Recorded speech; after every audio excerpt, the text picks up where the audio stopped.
राज्यातील जमिनीची तब्बल 100 वर्षांनंतर पुनर्मोजणी करण्यात येणार आहे, अशी माहिती राज्याचे महसूल मंत्री बाळासाहेब थोरात यांनी दिली। यावेळी जमाबंदी आयुक्त चंद्रकांत दळवी, नोंदणी आणि मुद्रांक शुल्क अधिकारी एस चोक्कलिंगम आदी उपस्थित होते। थोरात म्हणाले, शासकीय कामामध्ये पारदर्शकता आणि सुलभता येण्याकरता नवनवीन निर्णय घेण्यात येत आहेत। महाराष्ट्र राज्यात भूमापन होऊन सुमारे 100 वर्षे लोटून गेली आहेत। ब्रिटिश कालखंडात तयार झालेले मूळ भूमापन अभिलेख आणि त्यानंतर वेळोवेळी नवीन पोटहिस्से तयार झाले। रस्ते, धरणे, तलाव, औद्योगिक वसाहती, नागरी वसाहती तयार झाल्या। जमिनीच्या वाढत्या किमतीमुळे अधिक प्रगत उपकरणांनी अचूक भूमापन करून अभिलेख तयार करणे, ते अभिलेख कोऑर्डिनेट सिस्टीम मध्ये आणणे ही काळाची गरज आहे। या प्रकल्पाअंतर्गत आधुनिक पद्धतीने पुनर्मोजणी करून डिजिटल स्वरूपात अभिलेख तयार केले जाणार आहेत। सॅटेलाइट इमेजरी आणि जीपीएस या मिश्र पद्धतीचा वापर करून राज्याची पुनर्मोजणी करण्यात येणार आहे। मोजणी करून तयार होणारा डिजिटल डेटा कार्यालयाच्या तसेच जनतेच्या उपयोगासाठी उपलब्ध होणार असल्याचे थोरात यांनी नमूद केले। पुनर्मोजणीचा प्रायोगिक प्रकल्प तालुका मुळशी, जिल्हा पुणे येथील 12 गावातील अंदाजे 6000 हेक्टर क्षेत्रावर सुरू करण्यात येणार आहे। पुनर्मोजणी करता हाय रिझोल्यूशन सॅटेलाइट इमेजरीचा वापर करण्यात येणार असल्याचे त्यांनी सांगितले। त्याचबरोबर नोंदणी विभागाच्या संगणकीकरणाचे काम देशामध्ये सर्वप्रथम महाराष्ट्रामध्ये करण्यात आले आहे। ई नोंदणी कार्यक्रमांतर्गत नोंदणी विभागाची जोडणी महसूल आणि भूमी अभिलेख विभागाशी करण्यात येणार आहे।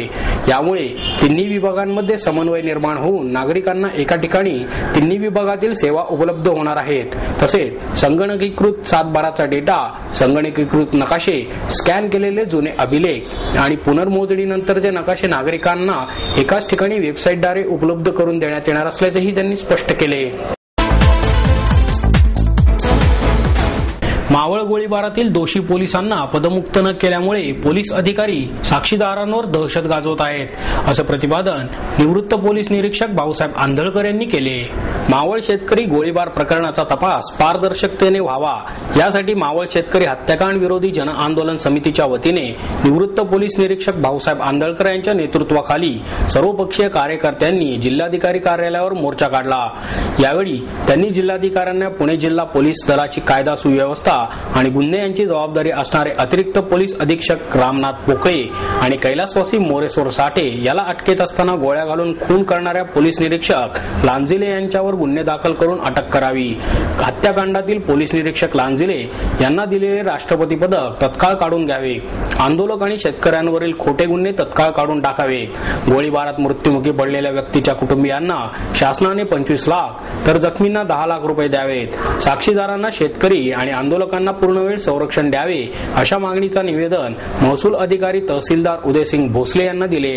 यावेळी आंधळकर म्हणाले, मावळ आंदोलनामधील शेतकरी आंदोलकांवर गोळीबार आणि लाठीमार करून मृत्यूचे तांडव घालणाऱ्या दोषी पोलीस अधीक्षक रामनाथ पोकळे आणि पोलीस निरीक्षक लांजिले हे अजूनही आपल्या पदावर कार्यरत आहेत। या दोषी पोलीस अधिकाऱ्यांना पदमुक्त न केल्यामुळे पोलीस अधिकारी साक्षीदार शेतकऱ्यांवर दहशत माजवण्याचा प्रयत्न करत आहेत। मावळमध्ये कितीतरी आंदोलने झाली पण कधीच गोळीबार झाला नव्हता। पवना पाणी प्रश्नावर पोलिसांनी आंदोलकांवर केलेला गोळीबार हा स्टंटचा प्रकार आहे। गोळीबार करताना पोलिसांनी कुठलीच दक्षता घेतली नाही। अतिरिक्त पोलीस अधीक्षक रामनाथ पोकळे आणि पोलीस निरीक्षक यांनी आंदोलकांवर गोळीबार केला आणि तेच तपास यंत्रणेत आहेत। त्यामुळे आंदोलक घाबरले आहेत। पोलिसांच्या दहशतीमुळे मावळमध्ये लग्न जत्रा होत नाहीत। पोलिसांनी अहवालात लिहिले की 1000 आंदोलक आंदोलनात सहभागी झाले होते, त्यामुळे आपल्याला केव्हाही पकडून नेतील अशी भीती मावळमध्ये प्रत्येकाच्या मनात आहे, असेही त्यांनी सांगितले।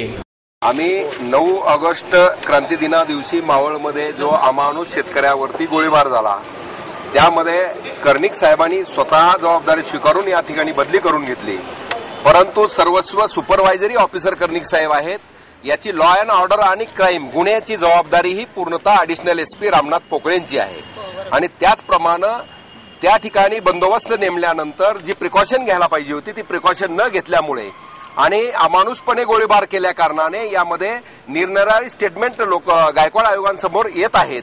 या दृष्टिकोनातनं जर जे अधिकारी 25 तारखेला मावळमध्ये गायकवाड आयोग त्या ठिकाणी चौकशीसाठी जात आहे आणि 31 मार्चला शेतकऱ्यांना बोलावून त्यांना अटक केली जाते, याचा अर्थ त्या ठिकाणी पोलीस अधिकाऱ्यांच्या विरुद्ध कोणीही साक्ष देण्यासाठी येऊ नये, ह्या दहशतीचा प्रकार पोलिसांकडून घडलेला आहे.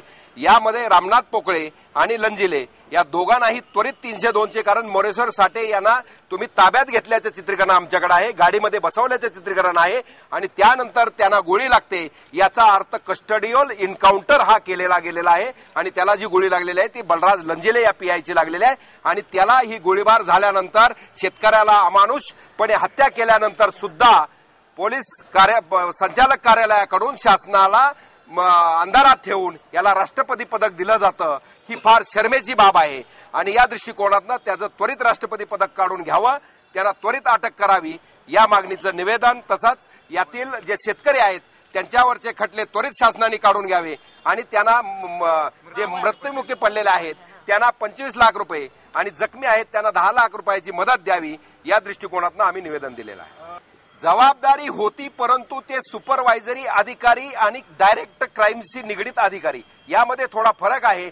या ठिकाणी असंच झालंय, मावळ गोळीबारामध्ये कर्णिक हा प्रकार घडला गेलेला आहे, परंतु खरे जे गुन्हेगार आहेत, खरे जे सूत्रधार आहेत ते रामनाथ पोकळे आणि लंजिले त्या ठिकाणचे आहेत. काय नक्की केलं त्यांनी असं तुमचं म्हणणं? या ठिकाणी ते बंदोबस्तचे प्रभारी अधिकारी आहेत, ऍडिशनल एसपी म्हणून त्यांची पूर्णत्व लॉ अँड ऑर्डरची कायद्याप्रमाणे जबाबदारी आहे आणि त्यांनी सुद्धा फायरिंग केलेलं आहे, लंजिलेने सुद्धा फायरिंग केलेलं आहे. मोरेश्वर साठेला अटक केल्यानंतर तो मयत होतो, याचा अर्थ त्याला कस्टडीमध्ये घेतल्यानंतर त्याला गोळ्या घातलेल्या आहेत आणि त्यानंतर त्यांना राष्ट्रपती पदक दिलं गेलेलं आहे. या दृष्टिकोनातनं आम्ही 1 महिन्यापूर्वी माहिती अधिकारात पत्र दिल्यानंतर आमच्यावरती काय कारवाई झाली हे तुम्हाला सर्वांना माहिती आहे. आजही ज्या अधिकाऱ्यांविरुद्ध लोकांची, शेतकऱ्यांची तक्रार आहे ते अधिकारी त्याच पदावरती असतील, म्हणजे जे गुन्हेगार आहेत त्यांच्याकडेच जर इन्व्हेस्टिगेशन असेल तर न्याय कधी मिळणार? जर शेतकरी यायचा असेल, शेतकऱ्याला बोलावून घेऊन त्यांना अटक करण्यात आली आणि जरब बसवण्यात आली आणि त्यामध्ये वेग फिर्याद आहे. 1100 ते 1200 पुरुष आणि 200 महिला त्या ह्याच्यामध्ये सहभागी होत्या आंदोलनामध्ये. याचा अर्थ एवढे लोक यांना अटक करायचे आहेत. यामुळे कुणी जत्रा केलेला नाही, सण केलेला नाही किंवा लग्न कार्याला सुद्धा लोक हजर राहत नाहीत, एवढी भीती पोलिसाची आहे. 1 महिन्यापूर्वी मी ज्या वेळेला जी घटना घडली त्यावेळेला पोलीस खात्यामध्ये होतो. अनेक आंदोलनं मी पीआय वडगाव आणि पीआय एलसीबी असताना झालेले आहेत, परंतु मावळातला शेतकरी, मावळातला कामगार हा शांत आहे, शांततेच्या मार्गाने चालणारे लोक आहेत आणि यांनी अनेक आंदोलनं केली, परंतु कधी लाठी सुद्धा उगारावी आम्हाला लागली नाही. परंतु आता ती परिस्थिती का आली? याचा अर्थ ते अधिकारी जे नेमलेले होते ते इनकॅपेबल होते, त्यांची त्यामध्ये ते सक्षमता दिसून आलेली नाही आहे. या दृष्टिकोनातनं महिन्यापूर्वी मला ही जी माहिती मिळाली त्या आधारे माहिती अधिकारामध्ये ज्या वेळेला मी पत्र दिलं त्यावेळेला ह्यांचे धाबे दणाणले आणि धाबे दणाणल्यानंतर माझ्यावरती खोटे नाटे आरोप करण्यासाठी यांनी जाणून बुजून बाकीचे प्रयत्न केलेला आहे.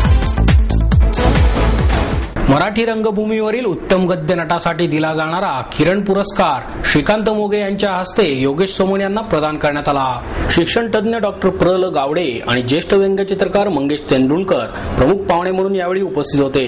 किरण बोगले यांच्या स्मृती प्रित्यर्थ दिल्या जाणाऱ्या या पुरस्काराचे हे 5वे वर्ष असून रोख 5,000 रुपये, स्मृतिचिन्ह, शाल आणि श्रीफळ असे त्याचे स्वरूप आहे. मोगे म्हणाले, स्वतःच्या गरजेप्रमाणे अन्न, वस्त्र, निवारा मिळाला की मराठी माणूस अर्थाच्या मागे धावत नाही, तर जगण्याला अर्थ कशामुळे मिळतो त्याच्या मागे धावतो आणि हा जगण्याचा अर्थ म्हणजे त्याच्या दृष्टीने नाटक आहे. खरे तर मराठी माणसाचे हेच व्ययच्छेदक लक्षण आहे. मराठी रंगभूमी अतिशय प्रगत असून पुढील काळात ती जागतिक स्तरावर पोहोचेल अशी आशा मोगे यांनी यावेळी व्यक्त केली. सत्काराला उत्तर देताना योगेश सोमण म्हणाले, आजच आपल्या कारकिर्दीला 25 वर्षे पूर्ण झाली, त्यामुळे या पुरस्काराचे मोल मोठे आहे. नाटक हा मला व्यवसाय म्हणून करता आला असता, पण सुरुवातीला वासुदेव पाळंदे आणि नंतर पंडित सत्यदेव दुबे यांच्यामुळे माझा दृष्टिकोन बदलला. दुबेजींनी तर माझे आयुष्यच बदलले. बोलावे कसे, उभे कसे राहावे, याबरोबरच नाटक कसे करावे आणि नाटकच का करावे हे त्यांनी शिकवले. ज्या निष्ठेने 25 वर्ष रंगभूमीवर काम केले त्याच निष्ठेने पुढेही कार्यरत राहीन असंही त्यांनी यावेळी नमूद केले.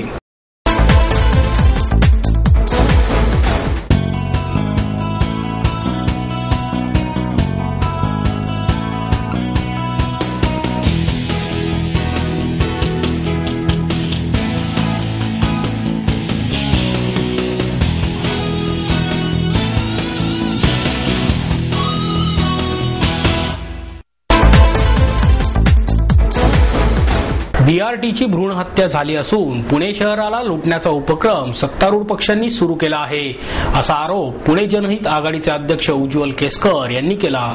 कधी अनुपस्थित राहून तर कधी न बोलता विरोधी पक्षांनीही त्याला अप्रत्यक्षरित्या पाठिंबा दिला आहे.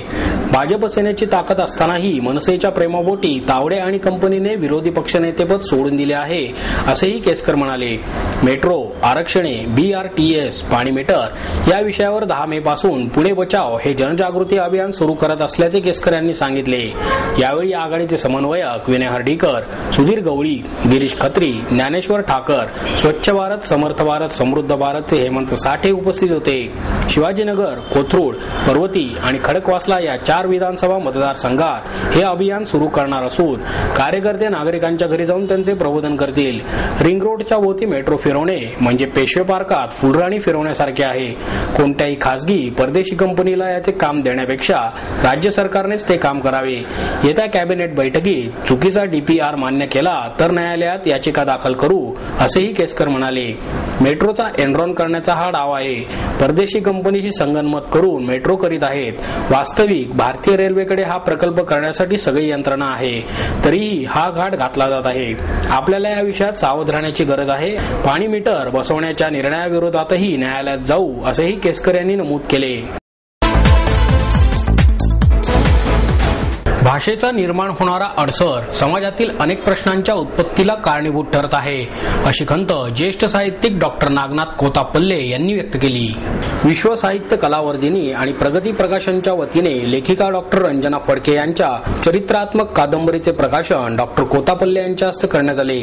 यावेळी ज्येष्ठ समाजसेविका विद्याबा, डॉक्टर मंदा खांडगे, डॉक्टर शकुंतला काळे, घनश्याम पाटील उपस्थित होते. राज्याच्या मराठी भाषा सल्लागार समिती अध्यक्षपदी निवड झाल्याबद्दल कोतापल्ले यांचा सन्मान करण्यात आला. डॉक्टर कोतापल्ले म्हणाले, इंग्रजीचे अतिक्रमण मोठ्या प्रमाणात झाले आहे. इंग्रजी भाषा बोलता, लिहिता, वाचता आली म्हणजे सगळे प्रश्न सुटतील असा सर्वसामान्यांमध्ये पसरलेला समज चुकीचा आहे. मराठीसह आपल्या मातृभाषेचे महत्त्व आपण विसरत चाललो आहोत. भाषेच्या वापरात राजकारण वाढत आहे. इंग्रजी भाषा येत नसेल तर आपल्यामध्ये उणीव आहे असा समज लोकांमध्ये पसरला आहे. न्यायालयासह अनेक ठिकाणी शेतकरी मजुरांपासून सामान्य नागरिकांचा वावर मोठ्या प्रमाणात असतो, परंतु तेथील कामकाज इंग्रजी भाषेत सुरू असते. त्यामुळे मराठी भाषेचे जतन करण्याकरता सज्ज व्हा असे आवाहन करून ते पुढे म्हणाले, मराठी भाषेच्या वृद्धीकरता 1961 मध्ये मराठी सल्लागार समितीची स्थापना करण्यात आली होती, परंतु त्यानंतर जवळजवळ 50 वर्षे समितीचे काम बंद पडले होते. 2 वर्षापूर्वी विधानसभेत झालेल्या चर्चेमुळे मराठी विभाग तयार करून मराठी भाषा सल्लागार समिती नेमण्यात आली.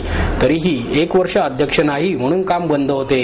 आता तरी राजीनामा न देता काम करता येते का असा प्रयत्न करून चांगले काम करणार आहे असा निर्धारही डॉक्टर कोतापल्ले यांनी यावेळी व्यक्त केला. मोहम्मद अझरुद्दीन आणि शर्वरी जमेनीस यांना वसंतदादा सेवा पुरस्कार जाहीर करण्यात आले. वसंतदादा सेवा संस्था आणि प्रियांकाजी महिला उद्योग यांच्या वतीने देण्यात येणारा कला पुरस्कार अभिनेत्री शर्वरी जमेनीसला तर क्रीडा गौरव पुरस्कार क्रिकेटपटू मोहम्मद अझरुद्दीनला देण्यात येणार असल्याचे वसंतदादा सेवा संस्थेचे अध्यक्ष संजय बालगुडे यांनी सांगितले. यावेळी आनंदराव पाटील आणि आमदार विनायक निम्मण उपस्थित राहणार असल्याचे बालगुडे यांनी सांगितले. संस्थेच्या वतीने यंदा 21 आणि 22 मे रोजी नृत्य स्पर्धा आयोजित केली असून शेवटच्या दिवशी सायंकाळी 5:30 वाजता गणेश कला क्रीडा मंदिर येथे जमेनीस यांना आमदार उल्हास पवार यांच्या हस्ते पुरस्कार देण्यात येईल. तसेच 23 ते 30 मे दरम्यान नेहरू स्टेडियम येथे क्रिकेट स्पर्धा आयोजित केल्या आहेत. अंतिम सामना झाल्यानंतर भारतीय क्रिकेट संघाचा माजी कप्तान मोहम्मद अझरुद्दीन यांना अर्जुन पुरस्कार विजेते शांताराम जाधव यांच्या हस्ते उद्योगपती संजय काकडे यांच्या उपस्थितीत क्रीडा गौरव पुरस्कार देण्यात येणार आहे. 5,000 रुपये रोख आणि सन्मान चिन्ह असे या पुरस्काराचे स्वरूप आहे असेही त्यांनी यावेळी सांगितले.